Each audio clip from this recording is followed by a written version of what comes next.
Praise the Lord. దేవునికి స్తోత్రములు. Let's pray. ప్రార్థించుకుందాం.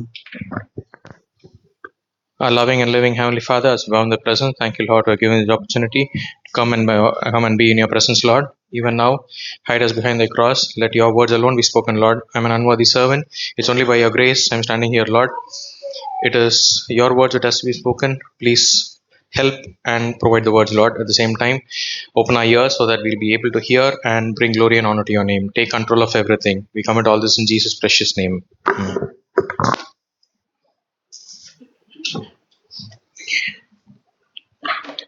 Let's turn to the book of Psalms 62. కీర్తనల గ్రంథము 62వ అధ్యాయము. Psalm 62. Let us all read responsively. కీర్తనలు 62వ అధ్యాయము. మనం అందరము మార్చి ఈ యొక్క అధ్యాయాన్ని చదువుకుందాం.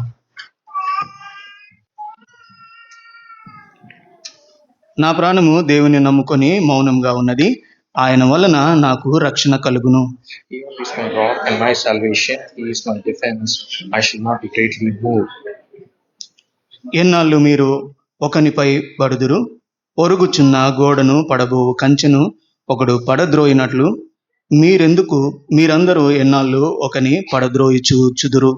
They only consult ఒకని ఔన్నతి నుండి అతన్ని పడని వారు ఆలోచించిన ఒక మాట సంతోషం వారు తమ నోటితో శుభవచనం పలుకుచు అంతరంగంలో దూషింతురు.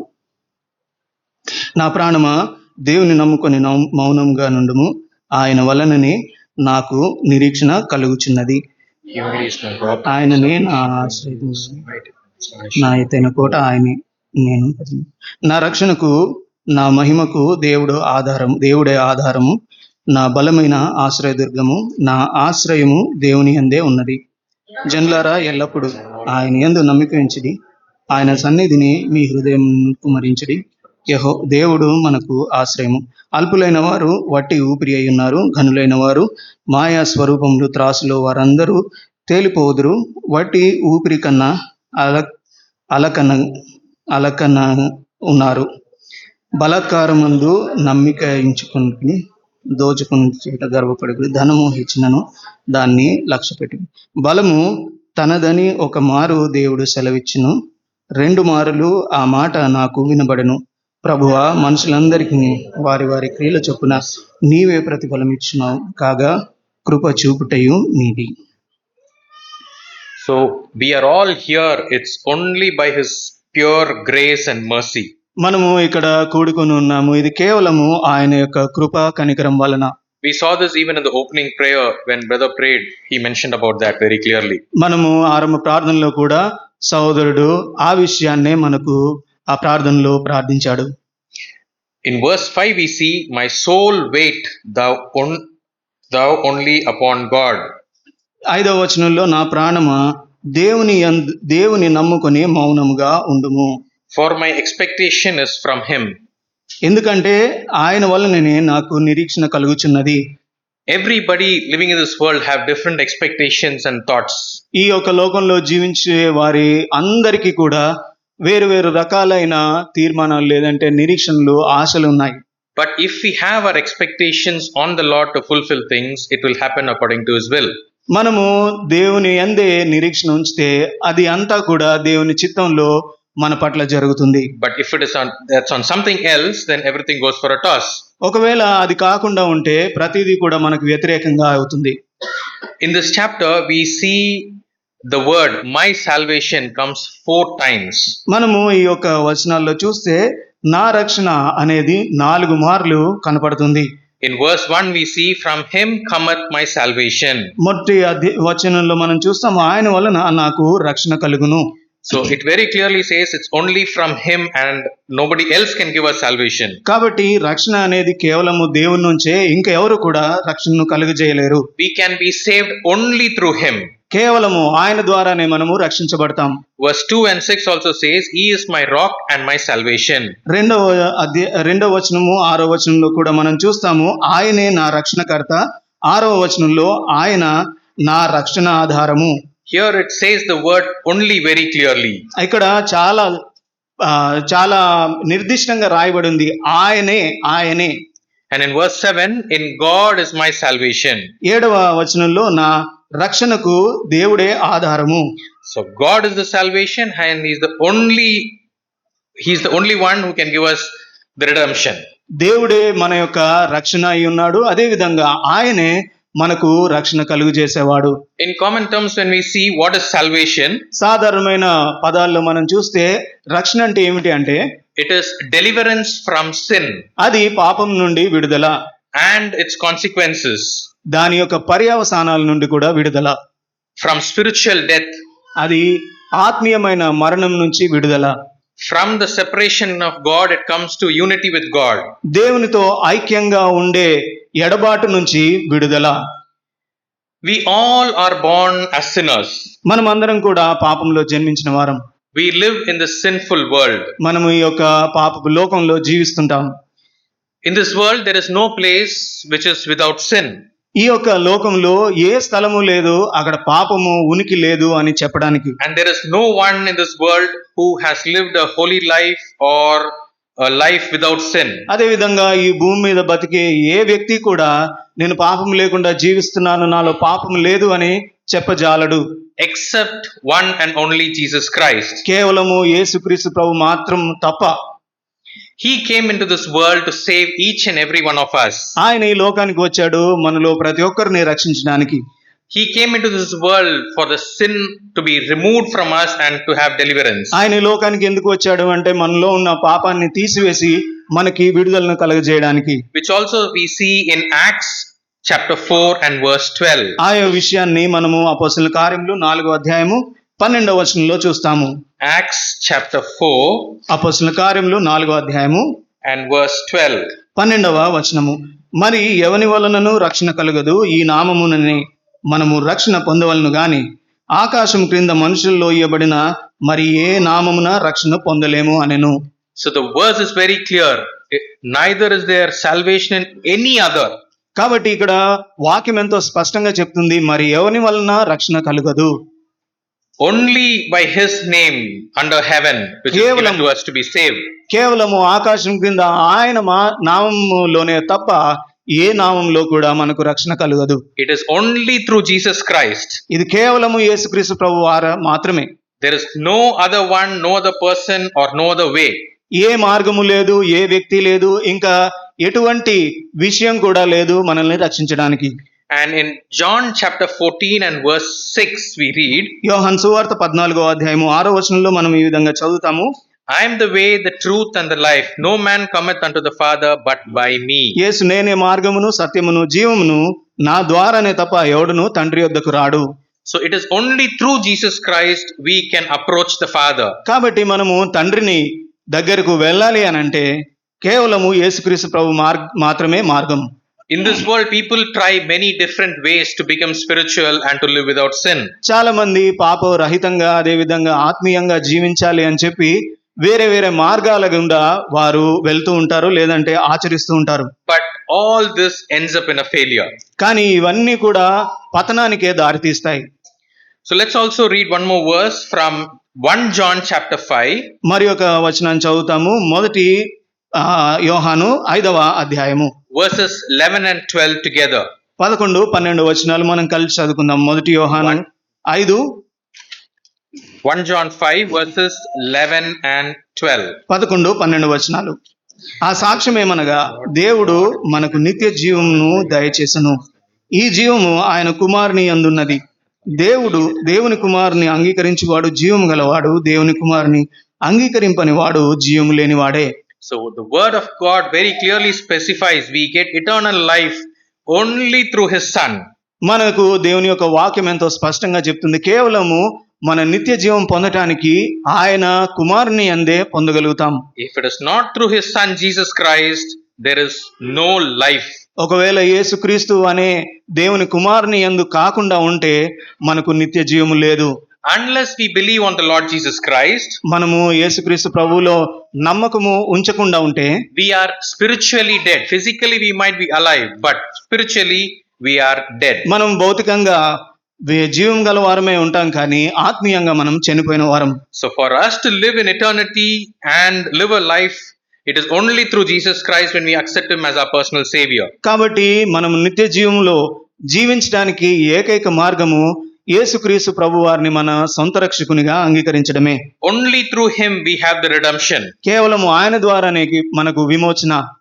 This God became the mediator between God and mankind. ఈ యొక్క దేవుడు తండ్రి అయిన దేవునికి అదే విధంగా ప్రజలకు మానవులకు మధ్యవర్తి అయి ఉన్నాడు. This we see in 1 Timothy chapter 2 మనము ఈ యొక్క వచనాన్ని మొదటి తిమోతి 2వ అధ్యాయంలో చూస్తాము. and verse 5. మొదటి తిమోతి రాసిన పత్రిక 2వ అధ్యాయము 5వ వచనము. దేవుడు ఒకడే, దేవునికిని నరులకును మధ్యవర్తియు ఒకడే, ఆయన క్రీస్తు యేసును నరుడు. This verse also very clearly explains to us. ఈ యొక్క వచనం కూడా మనకి ఎంతో స్పష్టంగా వివరిస్తుంది. And this was well elaborated and explained during the special meetings which we had during Easter. మనకు ఈస్టర్ సమయంలో ఉన్న ఆ యొక్క సందర్భంలో ఈ యొక్క వచనము ఎంతో వివరించబడింది. How he became the mediator, how he reconciled between these both. ఆయన ఏ విధంగా మధ్యవర్తి అయ్యాడు, దేవుణ్ణి మానవుల్ని ఏ విధంగా సంధి చేశాడు. For this he had to do so many things. We read this in John 6:38 to 40. ఆయన దీని గురించి అనేక విషయాలు చేయవలసి వచ్చింది. ఈ విషయాన్ని చదువుకోవడానికి మనము యోహాను సువార్త 6వ అధ్యాయము verses 38 to 40. 38 నుంచి 40 వచనాలు చూద్దాం. John chapter 6 verses 38 to 40 altogether. యోహాను సువార్త 6వ అధ్యాయము 38 నుంచి 40 వచనాలు మనం కలిసి చదువుకుందాం. నా ఇష్టమును నెరవేర్చుకుంటకు నేను రాలేదు, నన్ను పంపిన వాని చిత్తము నెరవేర్చుటకే పరలోకం నుండి దిగి వచ్చి తిని. ఆయన నాకు అనుగ్రహించిన దాని అంతటిలో నేనేమీ పోగొట్టుకొనక అంత్యదినమున దాని లేపుటే నన్ను పంపిన వాని చిత్తమై ఉన్నది.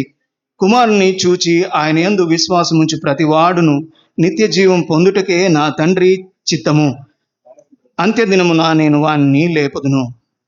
So he did not come to do his will but the will of the Father. ఆయన తన సొంత చిత్తాన్ని నెరవేర్చుకోవడానికి రాలేదు, కానీ తండ్రి చిత్తాన్ని నెరవేర్చడానికి వచ్చాడు. To save each and every one of us. మనందరినీ కూడా రక్షించడానికి. Everyone that seeth and believeth on him has eternal life. ఎవరైతే ఆయన వైపు చూసి ఆయన యందు నమ్మిక ఉంచుతారో వారు రక్షించబడతారు. It means if we don't believe in him, we don't have eternal life at all. ఒకవేళ ఎవరైనా కానీ ఆయన్ను చూచి రక్షించబడకపోతే దాని అర్థము వారికి నిత్య జీవము లేదు.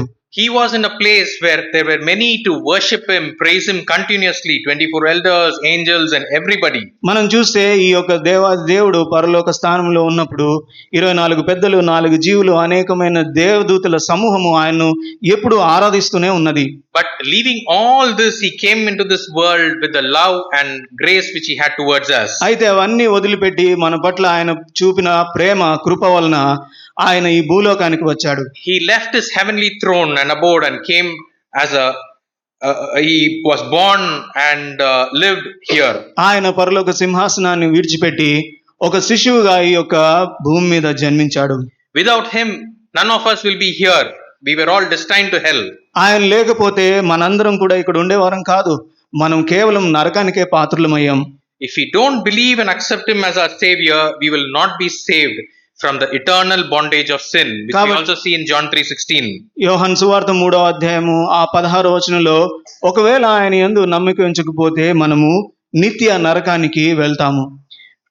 Without accepting him, we are only sinners, we are destined to hell, we indulge in all sinful things. మనము ఆయన్ను నమ్మిక ఉంచకపోతే మనము నిత్య నాశనానికి నియమించబడి ఇంకా పాపములో కూరుకొని పోయేవారం.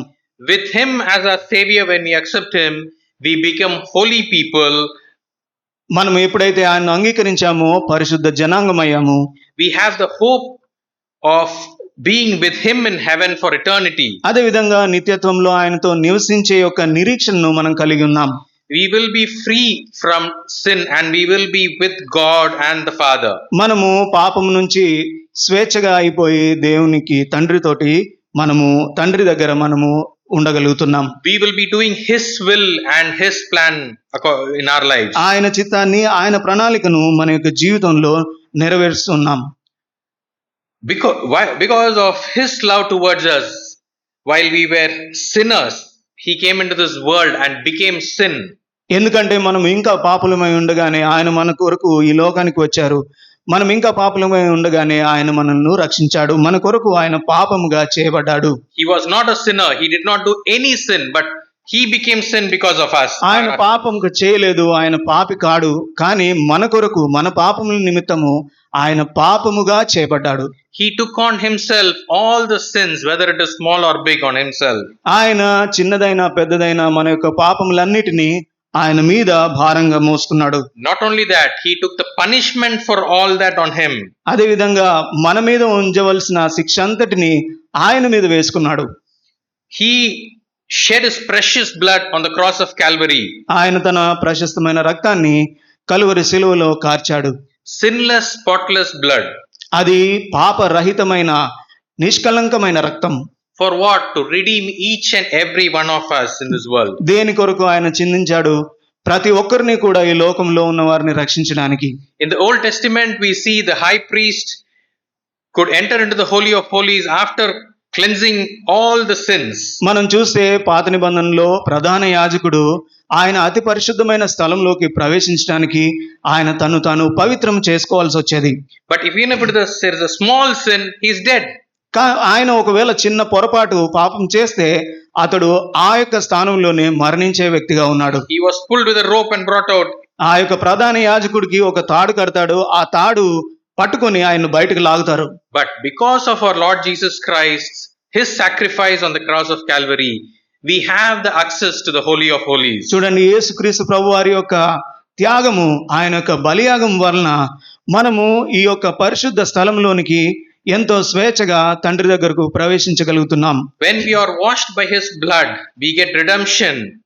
మనం ఎప్పుడైతే ఆయన యొక్క రక్తము చేత కడుగబడతామో మనకు విడుదల కలుగుతుంది. We are able to enter into his presence and be there. మనము ఆయన యొక్క సన్నిధిలోనికి ప్రవేశించి ఆయనతో ఉండడానికి. When we accept him as our personal savior, he becomes not only our savior, but we see many more things in Psalm 62. మనము ఆయన రక్షకునిగా అంగీకరించినప్పుడు ఆయన కేవలం మనకు రక్షకుడు మాత్రమే కాకుండా He is our rock. మనకు అనేక విధాలుగా ఆయన ఉన్నాడు. ఆయన మన యొక్క బండ అయి ఉన్నాడు. He is our hiding place ఆయన from మన all troubles. మన యొక్క దాగుచోటు, మన యొక్క సమస్యలన్నిటి నుండి ఆయన చోటున దాక్కోవచ్చు. In those days, when we see olden days, when wars used to happen, people used to hide themselves going inside caves, inside the rocks. మనము పాత కాలంలో చూస్తే ప్రజలు దాక్కోవడానికి వేరే స్థలాల్లోకి, అంటే రాళ్లు పేర్చబడిన స్థలాల్లోకి వెళ్ళి అక్కడ దాచుకునేవారు. They get protection in those places. ఆ యొక్క స్థలాల్లో వారికి భద్రత కలుగుతుంది. We see even David getting into the cave in 1 Samuel 22 verses 1 and 2. మొదటి సమూయేలు 22వ అధ్యాయంలో మనం చూసినట్లయితే దావీదు కూడా ఒక గుహలోకి వెళ్ళి దాచుకుంటాడు. Next, he is our defense. తర్వాత ఆయన మన యొక్క రక్షకుడు. He is our defender, and we all know how important it is to have defense. ఆయన మన ఆశ్రయ దుర్గము, లేదనంటే మనల్ని ఆదుకునేవాడు. Even in sports like football, they have defenders to defend. మనం స్పోర్ట్స్ లో కూడా చూస్తాం, ఫుట్బాల్ లో వాళ్ళు డిఫెండర్స్ గా ఉంటారు. Wherever now, even in the war situation, they have their defense team which protects them. అదే విధంగా ఈ యొక్క యుద్ధ సమయంలో కూడా సైనికులు ఈ యుద్ధాన్ని చేసేటప్పుడు వారు కాపాడతారు. The same way God protects us from all the dangers and from the enemy. అదే విధంగా శత్రువుల నుంచి వచ్చే ప్రతి విధమైన అస్త్రాల నుండి దేవుడు మనల్ని రక్షిస్తాడు. The enemy tries to attack us, but God protects us. ఈ యొక్క శత్రువు మన మీద యుద్ధం చేస్తాడు, కానీ దేవుడు మనల్ని భద్రపరుస్తాడు. He saves us. He safeguards us in every way. మనల్ని ప్రతి విధమైన మార్గంలో కూడా ఆయన రక్షిస్తాడు.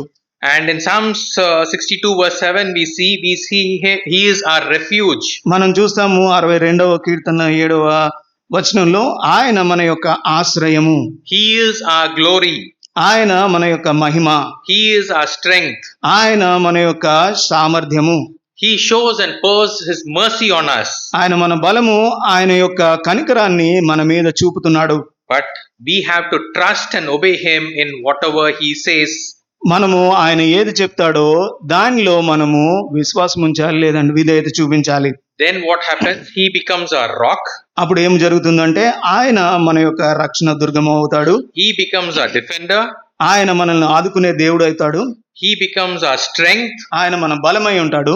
He becomes our glory. ఆయన మన మహిమై ఉంటాడు. He becomes our refuge. ఆయన మన ఆశ్రయమై ఉంటాడు. And most important, he gives us salvation. అంతకంటే ప్రాముఖ్యంగా ఆయన మన రక్షణ కలుగజేస్తాడు. He is our savior. ఆయన మన రక్షకుడై ఉంటాడు. So what we have to do, as in verse 8, we have to trust in him at all times. కాబట్టి మనము ఏం చేయాలి? ఆయన ప్రజలుగా 8వ అధ్యాయంలో 8వ వచనంలో మనం ఎల్లప్పుడూ ఆయన యందు నమ్మిక ఉంచాలి. So let us praise him and worship him for what he has done in our lives. కాబట్టి మనము ఆయన మన జీవితంలో ఏం చేశాడో దాన్ని బట్టి ఆయన్ను స్తుతించి ఆరాధిద్దాం. For what he is to us. ఆయన మనకు ఏమై ఉన్నాడో, For what he is doing in our lives. ఆయన మనకు ఏం చేస్తూ ఉన్నాడు, For what he is going to do in the future. అదే విధంగా భవిష్యత్తులో మన కొరకు ఏమి చేయబోతున్నాడు దాని గురించి. He has given us the hope of being with him in eternity.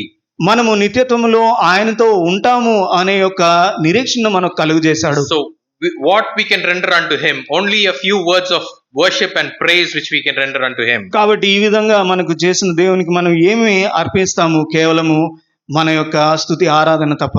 Everything belongs to him, so nothing we can offer unto him. ప్రతిదీ కూడా ఆయనకు చెందిందే. మనం ఏమి కూడా ఆయనకు భౌతికంగా ఇవ్వలేం. But our praises and worship, which is our main responsibility.